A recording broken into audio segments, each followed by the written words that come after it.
tous et à toutes, donc aujourd'hui on se retrouve pour les lectures de dégel du mois de mai.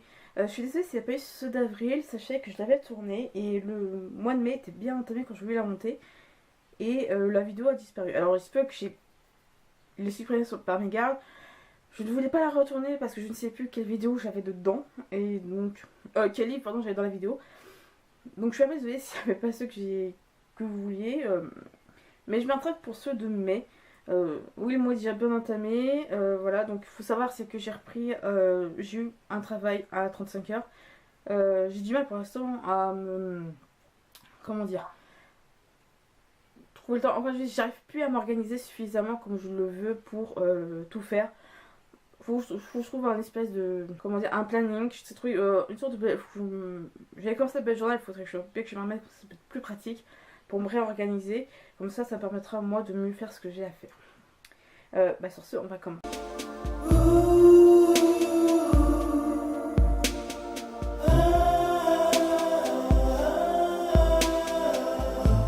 Pour information, je n'ai pas chroniqué de livre parce que pareil, c'est que le week-end je préfère me reposer, donc c'est vrai que j'ai pas pris l'habitude vraiment dès que j'ai eu le temps pour écrire mes chroniques.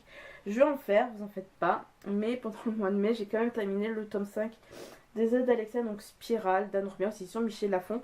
J'ai le tome 6 et le tome 7 dans la palle, donc je pense les enchaîner assez rapidement parce que j'étais bien partie quand même. Mais en tout cas, j'ai bien aimé celle-là, même si on oublie pas mal Alexia, elle est moins présente dans ce tome 6 que ceux d'avant. Et il y a un autre personnage qui est mis plus en avant, je trouve ça un peu dommage qu'on commence à tendance à. Enfin, qu'Anne Roubien commence à avoir tendance à oublier un peu Alexia, donc le titre porte son nom. À voir les tomes d'après. Alors les 3 tomes que j'ai lus ce sont des mangas, je pense en chroniquer un sur les 3.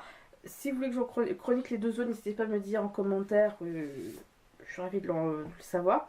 Dès que je le ferai, ça va dépendre vraiment de la longueur de la série. Une seule, je crois qu'il y a 4 tomes, il faudrait que je revérifie, mais on verra bien. Alors le premier que j'ai lu, que j'ai pas chroniqué, mais lui je vais le chroniquer au mois de juin, ça va être Ghost Lady. Et donc là c'est le premier volume, donc c'est de Black Museum. De Kazuhiro Fujita aux éditions Kiun Senen. Donc je sais que c'est le premier tome, mais il y a celui-ci qui est sorti avant, qui est donc Springal pour ceux qui ne savent pas. Là c'est un des premiers tomes parce que vu comment se termine le manga, j'ai l'impression que Ghost and Lady pardon, sera divisé en 2 tomes. Je tiens à préciser que ce tome-ci de The Black Museum est un petit pavé. Alors on dirait pas comme ça, mais pour un manga, si je mets Springal à côté, on dirait pas la même chose. Je le mets dessus, je crois qu'on va comparer. Voilà, c'est pas comme vous pouvez le voir, on voit nettement qu'il est plus gros. On voit pas parce que la jaquette n'aide pas, tout simplement. Mais j'étais surprise de voir la. Comment dire, l'épaisseur des 2 tomes, la différence d'épaisseur, voilà. Alors il n'y a pas beaucoup, hein, comme vous pouvez le voir, mais il est quand même plus épais. Ça fait plus impressionnant donc avec la jaquette dessus. Donc par rapport au premier, alors les tomes sont indépendants des autres, à part peut-être pour Ghost and Lady, vu que le volume, vu qu'il y a marqué un petit 1 ici, ça peut être un tome qui lui peut être divisé en 2, à voir. Ça a l'air d'être parti pour. Alors ce Ghost and Lady, on n'est pas dans la suite directe de Springal. En fait, l'univers reste quand même la période victorienne. Ici, on va suivre Grey, qui est un fantôme qui hante, entre guillemets, le théâtre royal de Drury Lane. Donc voilà, qui en fait, Grey est un fantôme qui vit longtemps, tout le monde sait qu'il est là, il a toujours sa place. Il connaît toutes les œuvres par cœur, on dit que c'est lui qui fait et défait, enfin qui permet une pièce de monter ou pas, enfin au niveau succès. Un jour, une jeune femme vient l'interpeller et cette jeune femme le voit Grey. Et cette jeune femme demande à Grey de la tuer. Et cette jeune femme n'est autre que Florence Nightingale, qui est une infirmière qui a réellement existé à cette époque-là. Et en fait, elle est possédée par un grand mot. Comment dire? En fait, elle a un esprit qui est attaché à elle et cet esprit la fait torturer à mort. C'est pour ça qu'elle veut s'en détacher. Grey va plutôt l'aider, se débarrasser de ce spectre qui la poursuit. Et ils vont devoir suivre une aventure ensemble. Et Grey va la tuer, mais que quand. Et Grey va dire quelque chose à Florence. Il dit: j'accepte de te tuer, que quand tu seras plus profond du désespoir. Et là, on va voir qu'en fait, est-ce que Florence va vraiment descendre plus profond des abîmes et finalement se faire tuer par Grey ou pas. Je vous ai pas résumé grand chose, je vous ai résumé vraiment le tout début. Parce que, comme je dis, c'est un gros pavé. Il se passe énormément de choses. Et là, on est vraiment concentré sur 2 personnages qui sont Grey et Florence. Et vraiment, je trouve que ce côté, on apprend à connaître la personnalité de Florence là-dedans. Mais de toute façon, je vous en le chroniquer davantage par la suite, celui-ci, parce que je trouve vraiment intéressant pour ceux qui sont intéressés par tout ce qui est domaine de la médecine. À l'époque de la révolution industrielle, comment les malades pouvaient être soignés, parce que tout le monde était logé à la même enseigne niveau soins. Et je trouve que c'est vraiment un manga qui est vraiment intéressant. Excusez-moi, je pose tout en même temps. Je pense que pour ceux qui s'intéressent, pour ceux qui s'intéressent vraiment à ce que pouvait être la médecine à l'époque industrielle, ça peut vraiment être intéressant à lire. Un autre manga que j'ai lu, alors là, je vais attendre combien il y a de tomes, parce que c'est vraiment ça que j'aime beaucoup. Je pense vous faire une chronique vraiment en profondeur de cette série. Il s'agit du Maître des livres, donc le tome 1 de Umiharu Shinohara. Des noms un peu bizarres. Je trouve des japonais des fois des noms un peu durs à prononcer. Je ne veux même pas savoir ce que c'est pour eux quand tu vas apprendre le français. Donc c'est aux éditions Komiku. C'est un manga plutôt que j'ai pas mal vu traîner en librairie sur les blogs, etc. Mais je ne sais pas m'avancer. Je vais trancher avec vous. Je l'ai acheté, je ne savais pas de quoi ça parlait. Donc on va dans une bibliothèque pour enfants qui s'appelle la Rose Trainière, dont il y a plusieurs bibliothécaires, mais le gérant, qui est aussi bibliothécaire, qui porte le nom de Miko Shiba, qui est là, est un bibliothécaire, je suis en train de perdre mes mots, donc avec des lunettes, mais qui a un caractère voilà, comment dire, un caractère bien trempé, mais c'est un bibliothécaire qui fait super bien son job. Donc voilà, je pense que c'est pas vraiment intéressant. Et il va conseiller pas mal de personnages qui vont entrer dans cette bibliothécaire des livres. Et vers la fin, on apprend un peu comment cette bibliothécaire a été créée. Moi, je trouve vraiment ce livre vraiment intéressant pour ceux qui adorent les livres, qui vont souvent en bibliothèque, slash médiathèque, ça dépend de ce que vous avez près de chez vous. Moi, je dis des bibliothécaires comme Miko Shiba, j'aimerais qu'on en croise plus souvent. Que ce soit des bibliothécaires ou même des libraires, hein, j'entends. Qui en fait viennent vers vous et font un espèce de déclenchement. Vous prennent un livre et disent ce livre est pour toi. Voilà, ils te voient, ils te regardent un peu comment tu réagis, tout ça, ils disent prends le livre, ils disent ce livre est pour toi. Miko Shiba, c'est ça un peu. Et tous ces personnages vont avoir un coup de foudre pour ce premier livre qui va leur tendre. C'est pour ça que je dis qu'on aimerait bien. Voilà, tous les bibliothécaires et libraires sont comme ça, je pense, hein. Mais pas un caractère peut-être aussi trempé, mais c'est ça, c'est que souvent les gens disent j'aime pas lire ou je ne veux pas lire parce que justement ils n'ont pas eu ce déclic. Et il faudrait qu'il y ait plus souvent des Miko Shiba qui soient là pour avoir ce petit déclenchement. Et ça, je trouve ça vraiment intéressant. Lui, je pense que vous chroniquez, mais peut-être je vais voir selon la série combien de temps va durer, etc. Dernier manga que j'ai lu, c'est donc Les 7 Princes et Labyrinthe Millénaire. Alors, ils sont deux. Il y a Orino Hattori et Yu Aikawa, voilà, pardon, aux éditions Doki, j'arrive plus à le dire. Que je dise pas de conneries. Aorino Hattori, c'est l'illustratrice. Et Yu Aikawa, c'est un peu l'histoire en fait qui a fait ça. Alors, pareil, lui, je l'ai pris. J'ai jamais lu de livre de chez Doki, quand j'ai jamais lu de livre de chez Komiku. Mais là, j'ai vraiment, pour les deux cas, j'ai vraiment été subjuguée parce que j'ai vraiment aimé. Je l'ai pris sans vraiment savoir de quoi ça parle. J'ai juste un coup de foudre pour la couverture. En fait, on va se retrouver avec une poignée de jeunes hommes qui se retrouvent enfermés dans un château. Ils n'ont pas la possibilité de sortir. C'est-à-dire que les fenêtres sont barricadées, les portes sont fermées à double tour de l'extérieur. Et en fait, cette jeune homme, c'est pas pour rien qu'ils ont été choisis et enfermés là. C'est dû à une tradition ancestrale qui fait que donc dans cet empire, depuis 400 ans, quand le roi, l'empereur, parce qu'il y a un roi qui gouverne un empire, ça fait pas très correct. À chaque fois que l'empereur meurt, 7 gens de la noblesse sont choisis pour élire le nouvel empereur.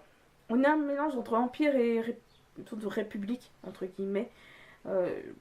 En fait, justement parce que suite à une malédiction qui a eu 400 ans plus tôt, on peut pas se permettre, on doit changer d'empereur. Je veux dire, il n'y a pas de lignée.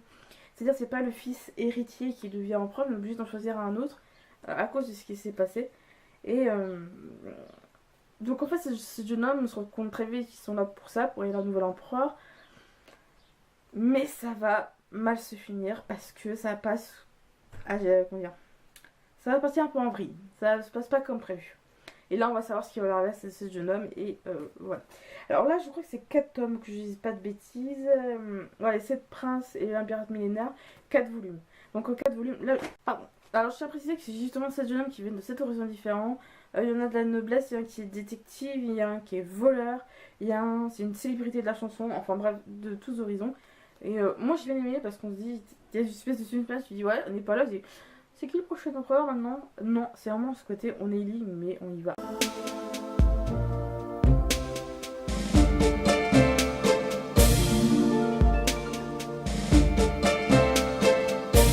Alors avant de passer aux acquisitions livres, je vais vous passer une acquisition DVD, vous allez me dire, il n'y a pas de rapport. Si, la série que je vais vous présenter en format DVD, à la base c'est un manga. J'aime les mangas, oui. J'ai découvert cette série sur la chaîne YouTube de la chaîne télé manga et j'ai vraiment adoré. Je me suis dit, j'aimerais bien avoir des vidéos de temps en temps pour mater ce que je veux, pas forcément aller sur YouTube, etc. Après, je me dis, c'est juste parce que j'ai mis la série. Il s'agit donc de la série Lady Oscar. Alors, pour ceux qui ne connaissent pas, c'est une série d'une quarantaine de. 40 épisodes. Alors, à la base, c'est un manga. C'est inspiré du manga La Rose de Versailles de Ryoko Ikeda. Édité en France chez Kana, si je dis pas de conneries, non, c'est bien Kana. J'ai attention de les acheter en manga. Alors, oui, ça fait pas. Attends, je me mets dans le bon sens. Ça présente comme ça quand on met de dos, parce qu'en fait, l'image du générique. De l'autre côté, alors je vais trop changer le place des coffrets. Ça fait à peu près la même image, mais en. Oh mince, j'ai l'image, ça fait pas correct. Bah, j'ai pas mis le coffret, la boîte numéro 5 à sa place. Ah, la meuf qui sait pas gérer ses vidéos. Ça fait la même image que de l'autre côté, mais en sépia, enfin je sais plus comment on appelle ça, enfin une catégorie de photos. Et moi j'adore beaucoup. J'adore m'acheter les mangas, ça c'est certain, parce que ce que j'ai remarqué c'est que le manga et la série se suit plus ou moins, mais pas mal de trucs qui changent, donc j'ai envie de voir les différences entre le manga et la série. Donc de quoi parler d'Oscar? Donc en fait on suit une jeune femme du prénom d'Oscar. Ah ouais. En fait elle est née au sein d'une famille de la noblesse française, de la noblesse militaire précisément. C'est-à-dire que depuis toujours sa famille était chargée de protéger les rois et les reines de France. Sauf qu'elle est la 6e fille de sa famille, de la famille des Gergais. Son père ne supporte plus ça et je crois que sa femme n'a pu plus un enfant. Enfin je sais plus c'est trop quoi le délire. Décide de faire de sa fille, monsieur Deschargés, donc le père d'Oscar, va décider de faire de sa fille un homme. Et il dit tu t'appelleras Oscar. Oscar a grandi vraiment en tant qu'homme, portant des vêtements d'homme, en disant comme un homme, est élevé comme un homme pour devenir un soldat. Et est élevé en grande partie aux côtés de son ami d'enfance qui est également son serviteur André. Ils vont vivre notamment au parti grandir sous le règne de Louis XV. Et en fait la série commence vraiment quand Marie-Antoinette est donc mariée à Louis-Auguste. Le dauphin Louis-Auguste, futur Louis XVI, on est vraiment quelques années avant. Et Oscar est nommé pour la protection rapprochée de Marie-Antoinette. Et donc là, on va suivre à partir vraiment de là, de cet déclenchement-là. Évidemment, il y aura la mort de Louis XV, après cette mort de Louis XVI.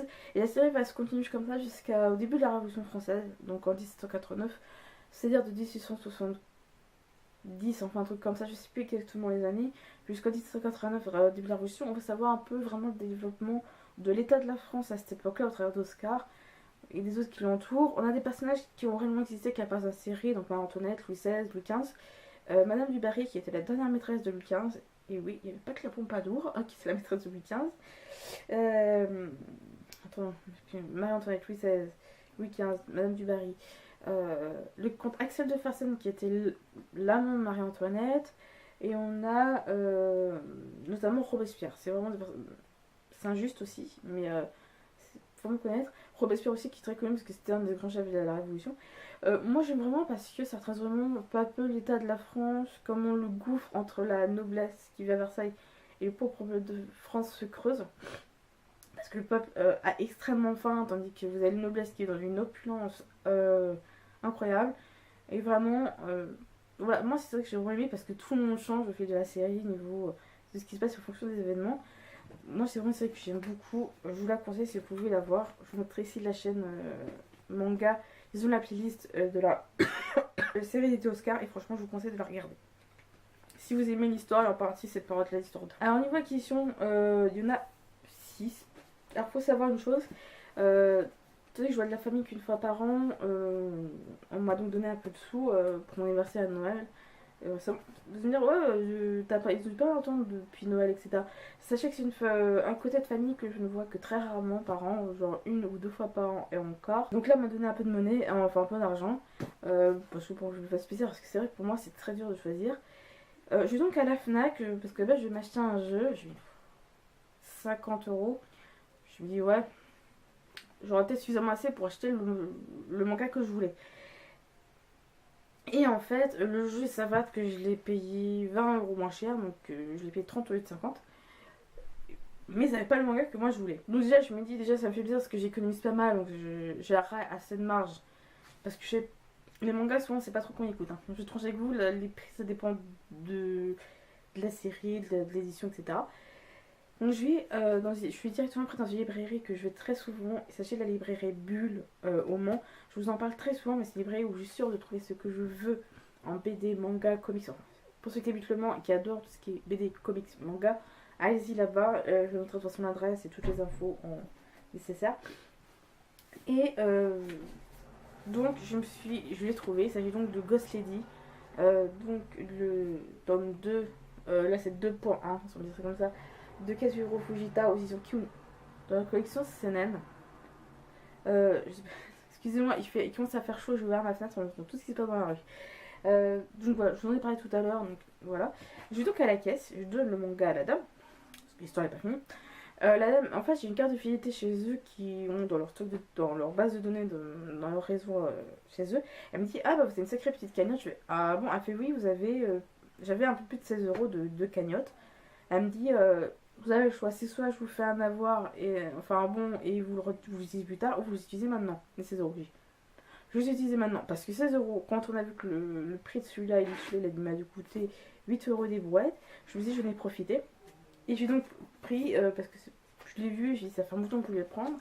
Je suis donc pris le maître des livres, donc de Umiharu Shinohara Shinokidoki, qui Pépère. Et elle me dit, ah, il me restait quelques centimes ou 1 € des boîtes. Attendez, je cherchais, je pensais que c'était bon. Hein. Et j'ai donc juste payé, en fait, ah non, c'est l'inverse. Mais quand j'ai acheté Ghost in Lady, je suis donc à la caisse. Et la dame me dit, ah, bah c'est une sacrée petite cagnotte. Je fais, ah bon, elle fait, oui, vous avez 16 € sur votre cagnotte. Soit je vous fais un avoir, soit vous utilisez maintenant. J'ai dit, écoutez, je vais utiliser maintenant, je cherchais ce qu'il me faut en manga. Et je suis tombée sur un manga qui, la couture me plaisait beaucoup. C'est donc Les fameux 7 princes et le labyrinthe millénaire de Haruno Hattori et Yu Aikawa, donc chez Doki Doki. Moi je me dis, au moins c'est bon, j'en ai eu 2 pour limite rien en fait. Et la dame me fait, il vous reste, je crois, il me restait, je crois même pas 1 €. Je suis donc allée chercher un autre manga, et c'est un manga que j'ai voulu depuis un moment. Il s'agit donc du maître des livres, donc le producteur de Umiharu Shinohara chez Kumiku.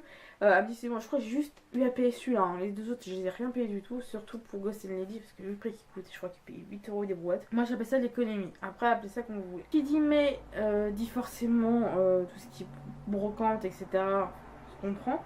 Je suis là qui est dans une commune près de chez moi et j'en ai trouvé 3, donc 2 que j'ai pas forcément nécessaire. Un qui est un deuxième tome d'un livre que j'ai déjà à la maison mais que j'ai pas lu d'ailleurs, qui est dans ma palle. Alors le premier livre c'est un sacré petit pavé, j'en ai de cet auteur dans ma liseuse, mais je pense que je vais mettre aussi sur le premier livre de cet auteur que j'ai en format papier. Les d'autres ouvrages je les ai en e-book sur mes liseuse. Je pense bien de prendre en e-book parce que vu l'épaisseur, je pourrais les lire assez facilement si je suis en dehors de la maison, même pendant les vacances. Il s'agit donc de l'homme qui rit, de l'homme qui rit de Victor Hugo, avec les traductions de Pierre Albouy. Donc c'est aux éditions Gallimard dans la collection Folio classique. Des fois j'entends beaucoup édition Folio, je sais pas si c'est moi, mais Folio c'est une collection notamment. Donc aux éditions Folio classique. Alors j'ai vu que c'est un livre qui est adapté au cinéma.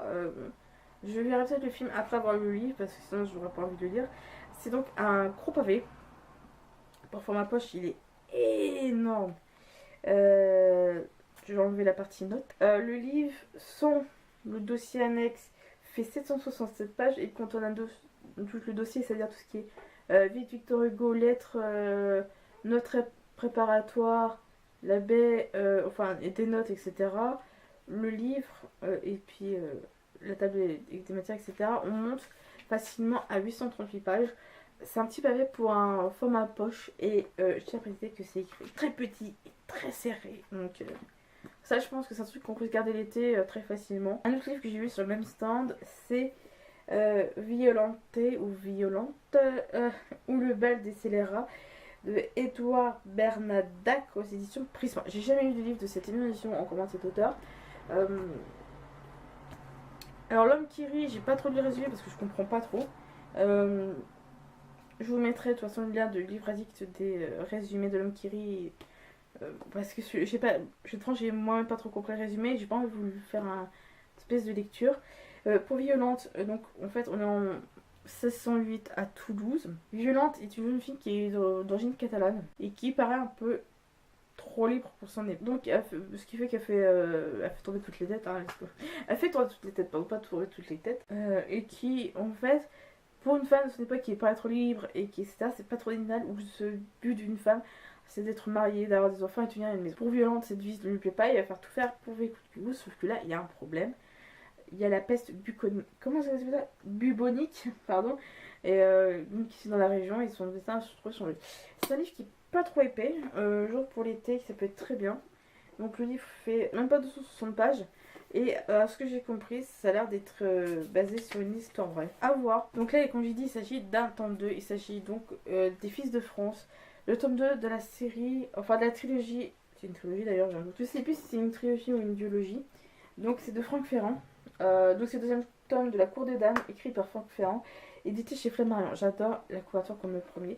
Le premier qui était la Régente Noire. Je vais pas vous parler du deuxième tome parce qu'il faut avoir lu le premier, mais en tout cas j'aime beaucoup le travail qui a été fait. Là, la couverture, la première était blanche, là elle est plus dorée, donc ça ressort très bien. Donc voilà. C'est un livre qui est un peu épais, mais qui est pas écrit, qui est écrit assez gros hein, dans l'ensemble. Dernier livre que je me suis acheté, c'est donc, j'ai voulu commencer à lire, je vais attendre un petit peu. C'est un livre que je peux casser entre deux parce qu'il est très court. Il s'agit donc de Perceval ou le Comte du Graal. Donc là, c'est écrit par Anne-Marie Cadeau-Collin, d'après l'œuvre de Chrétien de Troyes. Je tiens à préciser parce que je vais me faire lyncher. Donc c'est aussi sur le livre de poche jeunesse. Ça faisait un moment que je voulais le lire celui-là. Je tiens à préciser que oui, je vous l'ai déjà présenté sous format e-book, mais c'est qu'après que je me suis trompée. Et c'est qu'après que je me suis rendu compte qu'après coup, que j'ai chopé une édition en e-book, certes, mais en vieux français. Or, moi, le vieux français, ça fait deux. Donc là, j'ai pu trouver en forme de papier, il est très court, c'est écrit très gros. Voilà, donc je pense que ça peut être vraiment intéressant à lire. Je sais pas si Anne-Marie Cadeau-Collin a vraiment pris ce qu'elle écrit des crayons de toi ou qu'il est plus loin, mais on verra bien ce que ça va donner par la suite.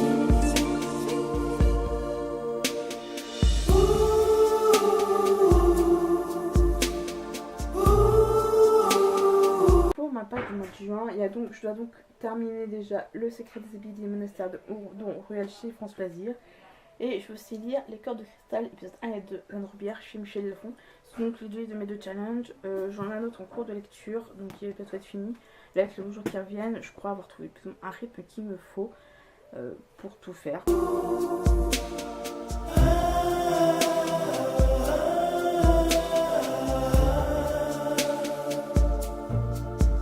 Les lectures de Noël du mois de juin sont terminées, j'espère que ça va plu. Je suis désolée de l'avoir sorti si tard parce que j'ai du mal à me fixer à un rythme régulier maintenant que je suis vraiment à temps plein. Donc sinon, si vous avez lu des livres que je vous ai présentés et qu'il y en a qui vous intéressent, que je chronique, surtout chez les mangas, n'hésitez pas à me mettre en commentaire, ça me fera plaisir. Et sur ce, je vous dis bonne lecture, surtout avec ce beau soleil. Au revoir.